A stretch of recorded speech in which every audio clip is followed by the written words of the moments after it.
അത് ഇൻസ്റ്റഗ്രാമിൽ കൂടി ഇവർ വേറെ എൻ്റെ അക്കൗണ്ടിൽ കയറിയിട്ട് ഇവനെ മോശമായ വാക്കുകൾ യൂസ് ചെയ്തു.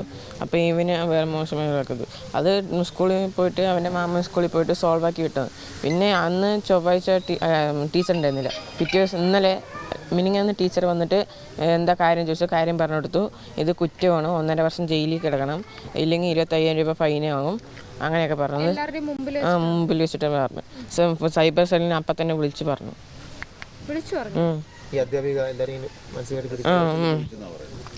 കയ്യിലൊക്കെ പിച്ചി തല്ലി ഓഫീസ് റൂമിൽ പോയിട്ട് എന്ത് ചെയ്ത് തന്നെ ചെയ്തു. ഈ അധ്യാപികയെ കുറിച്ച് കുറച്ച് നേരത്തെ ഒരു അഭിപ്രായമുണ്ട്. ടീച്ചർ അത് അവരുടെ അമ്മ കണ്ടു. അമ്മ പോയിട്ട് ടീച്ചറിൻ്റെ അടുത്ത് മോശമായിട്ട് പറഞ്ഞു. ബാക്കി എല്ലാ കുട്ടികളുടെ അടുത്തും ടീച്ചർ എങ്ങനെയാ എല്ലാരെയും ഉപദ്രവിക്കാൻ നല്ലതിന് വേണ്ടിയിട്ട് പറഞ്ഞു. പക്ഷെ എന്നാലും ഇത്